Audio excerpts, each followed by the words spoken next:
Hello everyone, आप सभी का फिर से बहुत बहुत स्वागत है। आज हम कक्षा 10वीं में सांख्यिकी चैप्टर से बहुलक निकालना सीखेंगे। बहुलक का सवाल हर बार बोर्ड परीक्षा में 4 या 5 नंबर में पूछा जाता है और इसके आने का संभावना बहुत ज़्यादा होता है। तो चलिए आज हम बनाना सीखते हैं। इसके लिए एक हमने प्रश्न लिया है, निम्न सारणी का बहुलक ज्ञात कीजिए। सबसे पहले ऊपर वाला जो मान होता है उसको हम वर्गांतर कहते हैं और नीचे के मान को आवृत्ति कहते हैं।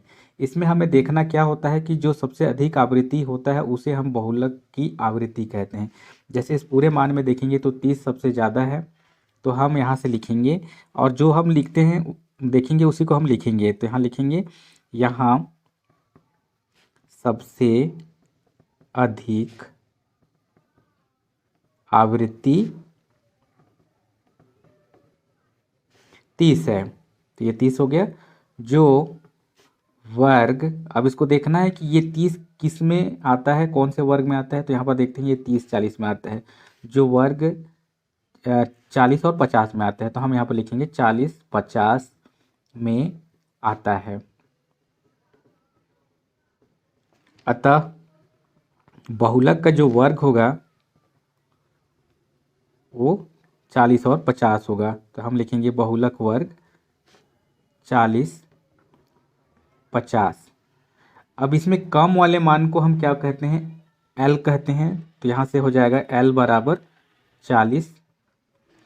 इससे पहले हम बहुलक का फार्मूला को जान लेते हैं, क्या होता है बहुलक का फार्मूला। तो उससे हमें मान निकालना आसान हो जाएगा। तो बहुलक बराबर होता है L प्लस F1 माइनस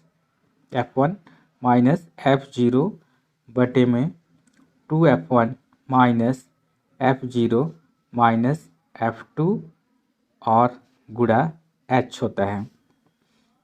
ये हो गया।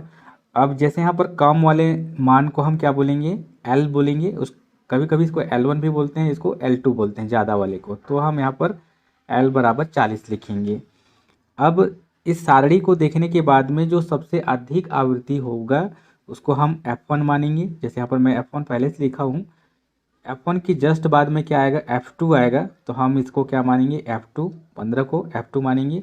और F1 के पहले आता है F0, तो ये हो जाएगा F0। इस तरह से हम इसको निकाल सकते हैं। तो यहाँ से मान, हम पूरे मान को लिख लेते हैं। तो यहाँ से हो जाएगा F0 बराबर 20, F1 बराबर 30 और F2 बराबर 15। अब इसके बाद यहाँ पर आ गया H क्या होता है, तो इन दोनों के बीच का अंतर, वर्गों के बीच में जो अंतर होता है उसी को हम H कहते हैं। तो 40 और 50 के बीच में कितने का अंतर है, तो यहाँ पर हम देखते हैं 10 का अंतर है। तो H बराबर हो जाएगा 10। अब इस पूरे मान को इस फॉर्मूला में रखेंगे। तो रखते हैं, पहले L का मान देखते हैं यहाँ से कितना है, 40 है। तो ये हो जाएगा 40 प्लस F1 का मान यहाँ से देखिए 30 है, माइनस F0 का मान, F0 का मान यहाँ से 20 हो गया। तो यहाँ पर 20 लिखेंगे और बटे में देखते हैं 2F1, तो 2 गुणा F1 का मान 30 ये हो गया, माइनस F0 है 20 माइनस F2 देखेंगे तो 15 है, ये 15 हो गया, इंटू H का मान यहाँ से 10 हो गया। अब इसको आगे हल करते हैं।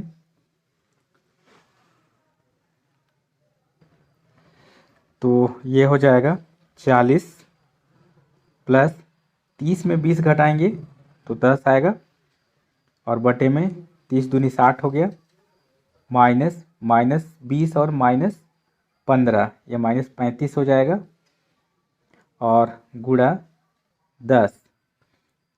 फिर आगे 40 प्लस 10 और बटे में, यहाँ पर 60 में 35 घटाएंगे तो कितना आ जाएगा 25, और गुणा यहाँ पर 10। यहाँ पर हम काट सकते हैं इसको, तो ये हो जाएगा 5 बचे 25 हो जाएगा, और 5 दूनी 10।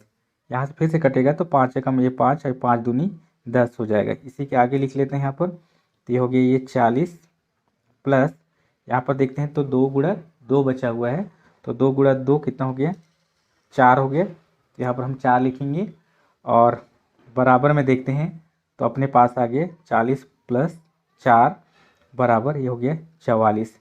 तो ये जो 44 आया यही हमारा आंसर हो गया। 44 यही क्या है, बहुलक है।